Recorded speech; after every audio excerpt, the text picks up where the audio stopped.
The Long Road of Unity.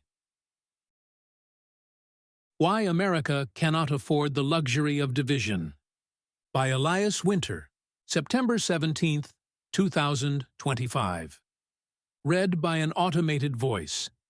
There comes a moment when a nation is not governed so much as performed. When the halves of its people are split so evenly that power itself becomes a coin flipped back and forth, heads for one tribe, tails for the other. In such an hour, the temptation is strong to feed the base, stoke the rawest instincts, flatter grievance, amplify resentment, because it is easier to rile half a people than to summon a whole nation. And so, one path is paved in speed, intensity, and ruin. A government loved by its faithful, but hated by its exiles, is no government at all. It is a sect in power, brittle, besieged, already cracking.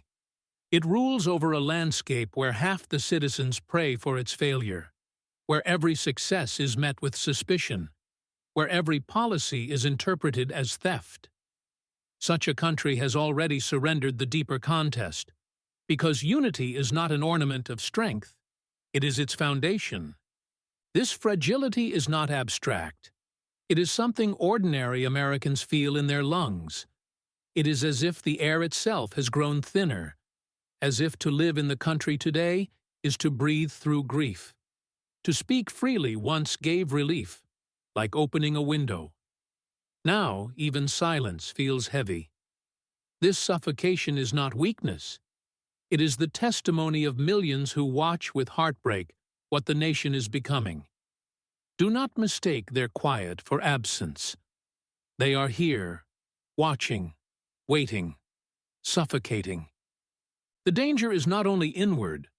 For decades, America could afford bickering and decadence in its discourse because it was the world's uncontested superpower.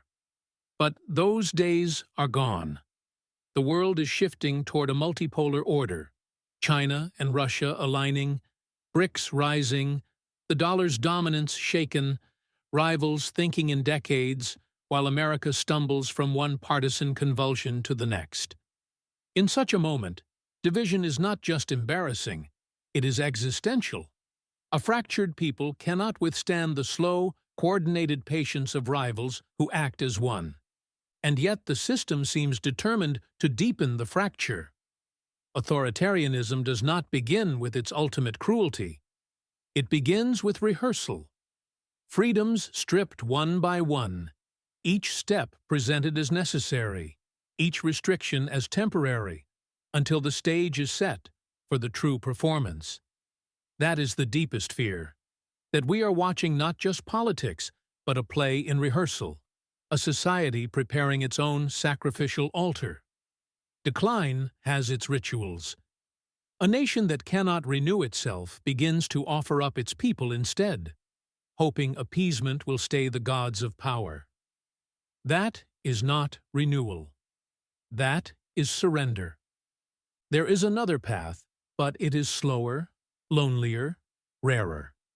It asks leaders to refuse the intoxicant of polarization, to govern not by the gravity of resentment, but by the fragile magnetism of shared hope.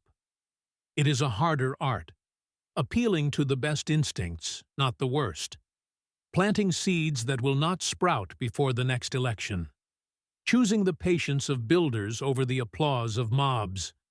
Such governance demands figures who are not swallowed by the fray, who are willing to be misunderstood, who carry within them a love that does not calculate. True patriots, men and women who will spend down their own futures so that the country might have one. History remembers them with reverence precisely because they were so rare. Lincoln at the threshold of war, Mandela at the brink of vengeance, leaders who could have chosen the path of rage, but instead chose the longer horizon of reconciliation. They did not win quickly, but they saved what could be saved. The truth is stark. A polarized country that feeds on its divisions cannot outlast the century. Its people will be consumed by daily dread.